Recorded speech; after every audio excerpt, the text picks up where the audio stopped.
There's Courtney. Courtney, welcome to Autism Live. Thank you so much. I'm so thrilled. I can't believe this is the first time we've ever had you on the show, but we are thrilled and delighted to have you here. I was just saying that you've got, well, first of all, tell people a little bit about you and what you do and where you do it. Sure. Okay. Well, yeah, thank you for having me. I am the Director of Clinical Development at FirstSteps for Kids, and we're an ABA autism provider. We have 5 centers now, mostly in Southern California, and then we have one up in Northern California. Wonderful, and so thrilled to have you here. But you've got a webinar series that's coming up that's really cutting edge. Everybody's talking about it. I'm so excited for you and for us. Tell us what the series is and tell us all the deets. No pressure, huh? Everyone's talking about it. Well, Good way. Everybody, the buzz is like everybody's like elbowing each other, going, "I got to get to that." Well, thank you for that. So it's a webinar. It's a 3-part series, and for each one of the sessions, I'm going to have one of the co-authors from the manuscript that we published co-presenting with me. And the manuscript that we just put out was part of the emergency series that Behavior Analysis in Practice put out specifically to give ABA clinicians practical tools to put into play immediately during this COVID pandemic, when we know a lot of our clients are at home and things are, more difficult than ever for them and for their families. Yeah, I mean, like, it wasn't like everybody had a year to think about it and go, hey, if we ever had to all be home and do what we do, how would we do it? But I love that you guys really hit the ground running and kept pumping out information for practitioners that was top-notch, cutting edge, giving them opportunities to learn. It was hive mind and really, really brilliant. So you put out a manuscript. What was the manuscript? Okay, let's see here. I'm gonna actually look so I don't get the title wrong. It's called Taking Action, with ACT in caps, which I'll discuss. Taking Action, 18 Simple Strategies for Supporting Children with Autism During the COVID-19 Pandemic. Wow, that's a mouthful. It is, that's why I had to look. Okay, and you said that you co-authored that with someone? Yeah, actually, several others. They are all at FirstSteps with me. Let me list them off to give them credit where credit's due. So Erin Silverman, Amanda Chastain, Alex Little, Tara Bermudez, who you know, and then Jonathan Tarbox, who you know as well. So we're all at FirstSteps, and this paper was really focused on acceptance and commitment training, which is a behavior analytic approach to teaching complex skills and really addressing kind of our private verbal behavior in behavioral, non-relatable lingo, in relatable lingo, just really addressing our thoughts and feelings, which are not what, you hear a lot of about in ABA, and how to incorporate that into our programming and our treatment. And so the fit just seems too perfect to not address. I think that ACT specifically is so well suited to address these challenges that all of our learners are facing right now, with like a whole new set of expectations just being thrown at them without any sort of warning.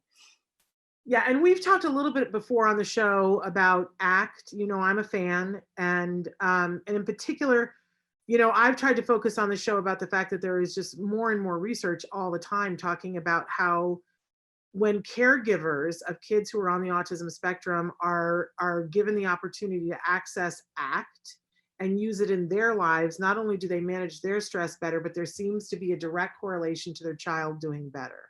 I don't think it's a magic trick. I don't think it's, smoke and mirrors. Having been someone who's had the benefit of going through that, I can see how my ability to deal with whatever I have going on helped my child, because it gave me the ability to let him have a little bit more room. So I'm a big fan, but you're taking it to the next oomph. Instead of saying, okay, I'm going to do a thing about how do we do this with caregivers, what's the topic for this webinar series? Yeah, and what you just mentioned is obviously incredibly important, and I'm so glad that that's your experience and with ACT as well as a caregiver. And Dr. Evelyn Gould, who I know that you know as well, and she still provides consult for us at FirstSteps, but she completed her dissertation here for that exact thing, just supporting our families with the lens of acceptance and commitment training.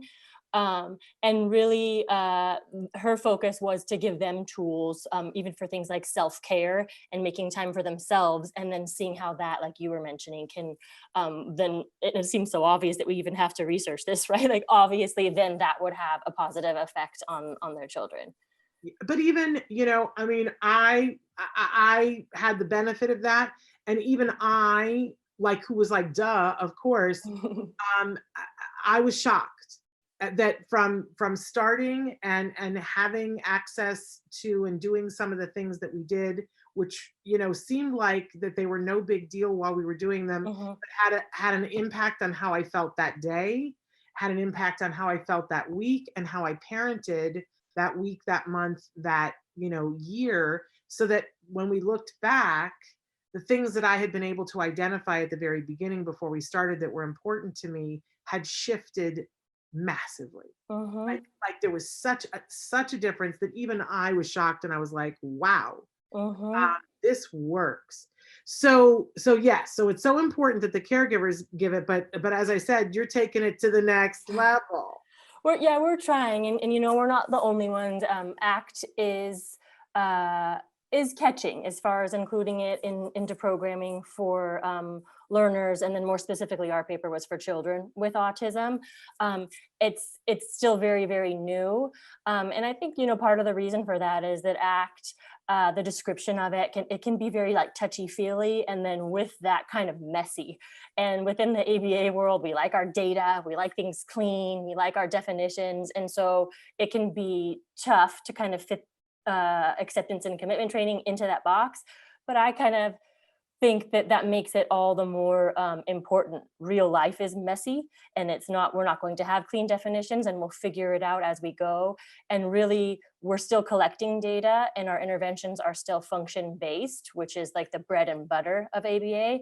And so if as long as we're doing it systematically, then I think that we owe it to our learners to start to really include what we can talk with them about, like that they're talking to themselves about and what they're feeling into the programming. And that's what ACT is all about. It's a model for behavioral flexibility, to really give people the skills to live a more valued life, even when stuff is tough and your mind is getting in your way of really like moving forward. Yeah. I love me some BCBAs, right? I am the biggest fan of BCBAs that there is on the planet, because I've seen the benefit of what you guys do.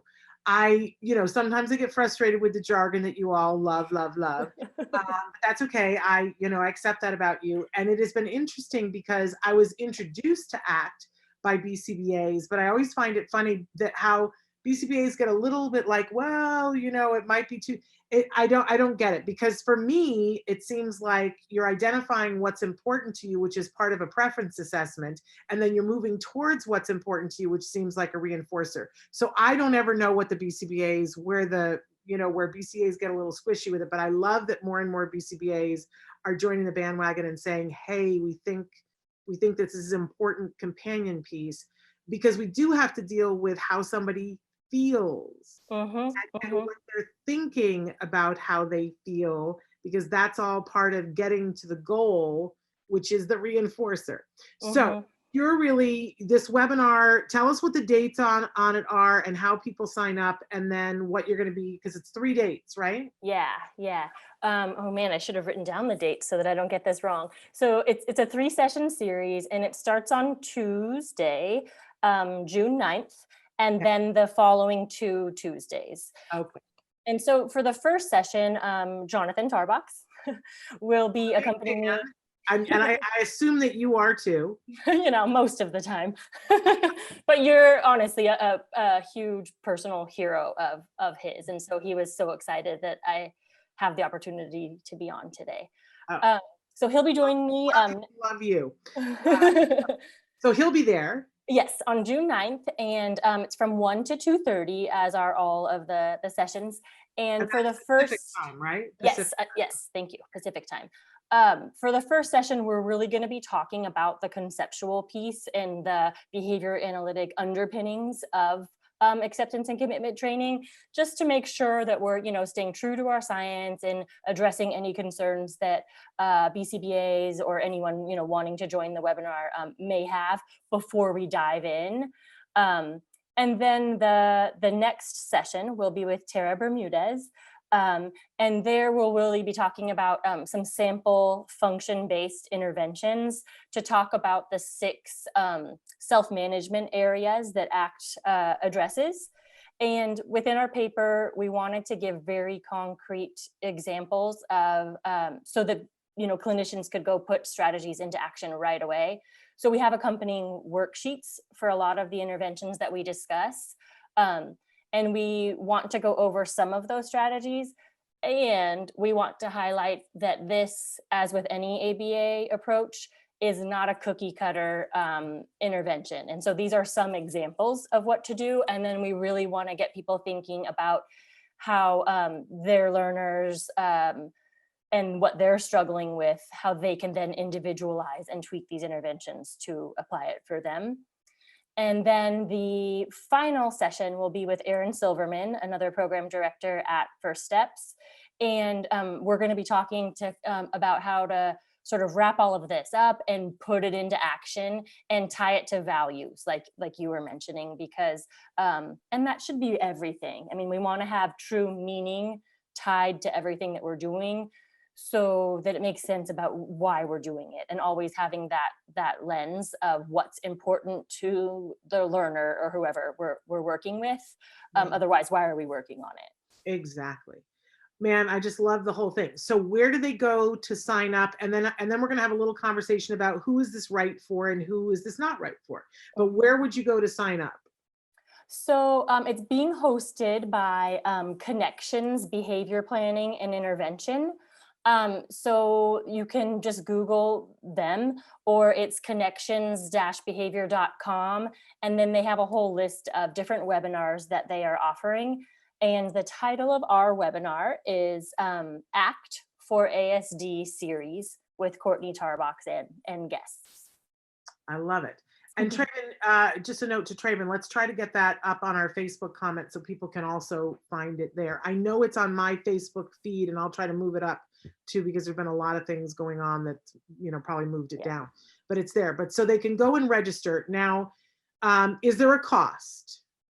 There is. So for all 3, let's see here, for all 3, and again, they're from 1 to 2:30. The cost is $75 for the full series. And then if you'd like to just attend a single session, then it's $30 for that hour and a half. Okay. And a great price as these things go. This is, and for people who need continuing education credits, they can get CEUs from this. Yes, absolutely. Yeah, and it will be recorded and offered to attendees. So if you can't make it to one of the sessions, or if the time just doesn't work, then they'll have access to it afterward as well. Very cool. But now, who do you think this is right for? Is this obviously for professionals? This is a no-brainer. That would be lovely to have BCBAs and people that are working with kiddos on the autism spectrum, right? That's a no-brainer. Yeah. But we really, I'm really glad that you asked that, because I would think I would have forgot to mention this, but that was the aim with our paper, and really the aim for the webinar too, is just to have it be very accessible to anyone who is working with a child struggling right now, which is probably most parents, whether the child has autism or not. And all of these strategies can be used with any learner. With, you know, if their own thoughts or feelings are kind of making these times more difficult. So a few of the interventions I came up with in talking to my own young kids who are 8 and 5. and just what they're going through right now. And if it seems like it kind of hit when we used these interventions and talked about things, and we included it in the paper. So there are a couple of those in there. And so I think, any parents wanting some new ideas of how to talk to their kids about dealing with tough stuff, because it's important, this could be a useful webinar. Okay. So to be clear, if you're a parent and you've not taken a psychology class, but you're like, I want to know about this, I want to learn about this, I want to know more about it, you absolutely can come, and that we think that it's going to be accessible to them. Like I know Dr. Jonathan Tarbox, and I know he's always, language accessible. You're always language accessible. Everybody that you've said, I think, is language accessible, but let's, a parent could feel comfortable at this webinar. That's the goal, absolutely. And I'm going to do my best to also attend to the chat feature. This is a new format for me as far as like presenting and training. But we're going to do our best. And I would really encourage parents to attend and ask questions and hold us accountable for, like, if I don't know that acronym, what does that mean? Well, And if, you know me, I'll be in the chat going, I don't know what that is. don't say it like that. And that's how we tried to write the paper as well. We did like some conceptual definitions, and then right below that, it's a practical description of what we're talking about. So that really is the goal, that anyone who would like to can access the information.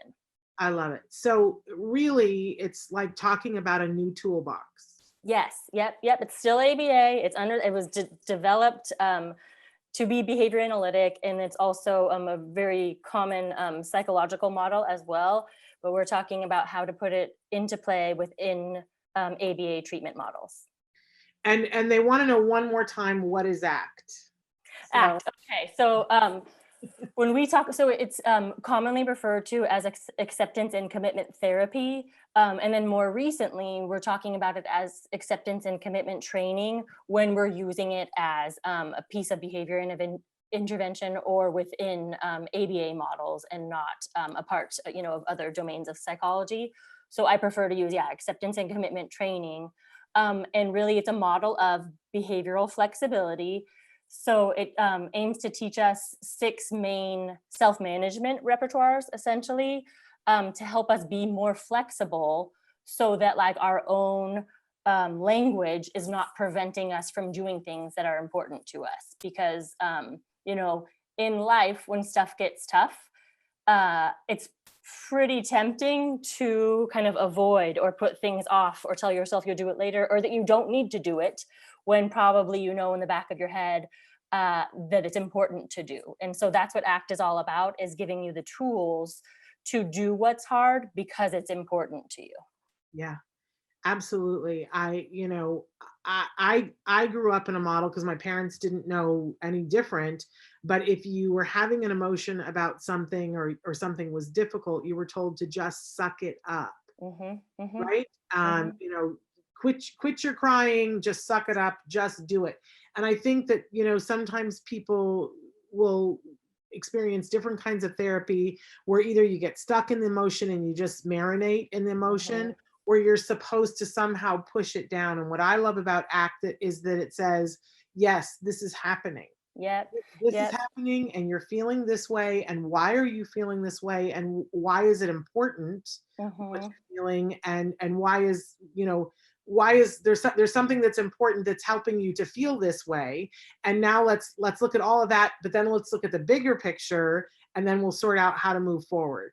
Yeah, and I'm glad that you mentioned that, because I think that's the kind of like the heart of ACT, is that we want to make space for those difficult thoughts and those difficult feelings, and not just try to push them away, because the more that we do that, they're probably going to keep popping up, and then we're not learning how to continue to behave in important ways with the presence of those difficult thoughts. So it's all about kind of making space for them, acknowledging them, and maybe even moving toward the difficulty because of your values that are tied to that behavior.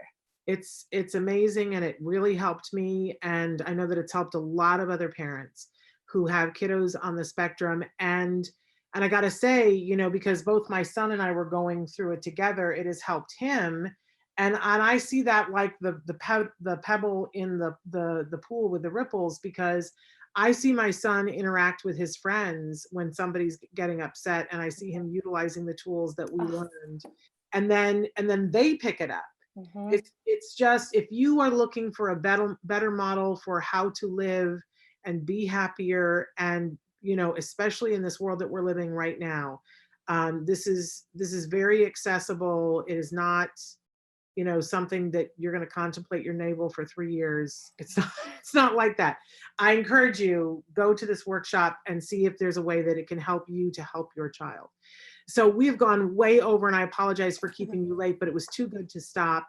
Again, say the name of the place that they want to go, and then we're going to try to put it on our Facebook too. Sure, yeah. It's Connections Behavior Planning and Intervention is who is offering it. And if you go to connections behavior.com and then look for their events tab, then they'll have a list of all the different webinars. And if people wanted to know more about FirstSteps, where would they go? FirstSteps for Kids, FOR.com.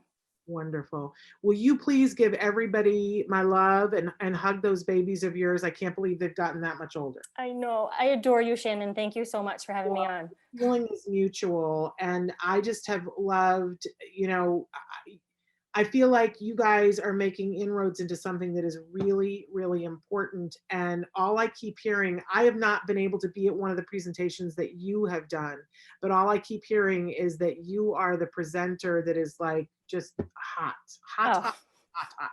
So that you are cutting it up. So tearing it up, that's the phrase I want. So I'm excited to be there at these webinars, and I'm so excited that you guys are making it accessible for everybody. Thank everybody. Well, thank you for coming. I'm excited to have you there. Yay. You have a wonderful weekend, and too. thank you so much for being here. Thank you. See you next Tuesday. Okay, sounds good. Bye.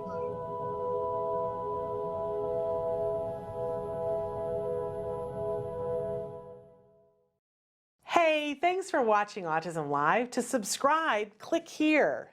And if you'd like to check out some more of our videos, click here.